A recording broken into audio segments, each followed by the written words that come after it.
ఇది సెప్టెంబర్ 19. సరిగ్గా 21 సంవత్సరాల వెనకకి వెళ్తే 2003 సెప్టెంబర్ 19. ఆ రోజు కూడా దేవుడు సింహపు నోటి నుంచి తప్పించాడు. ఆ రోజు కూడా జరిగిన ప్రమాదం చిన్న ప్రమాదం కాదు.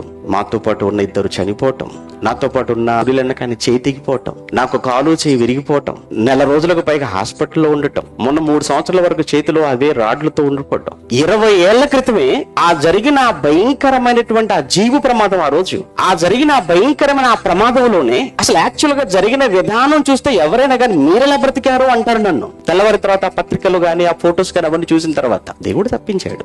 సింహపు నోట నుండి ప్రభు నా ప్రక్కన నిలిచి, అందరూ వదిలేసి వెళ్ళిపోయినా ప్రభు నా ప్రక్క నిలిచి ఆ సింహపు నోట నుండి నన్ను తప్పించాడు. ఎందుకు?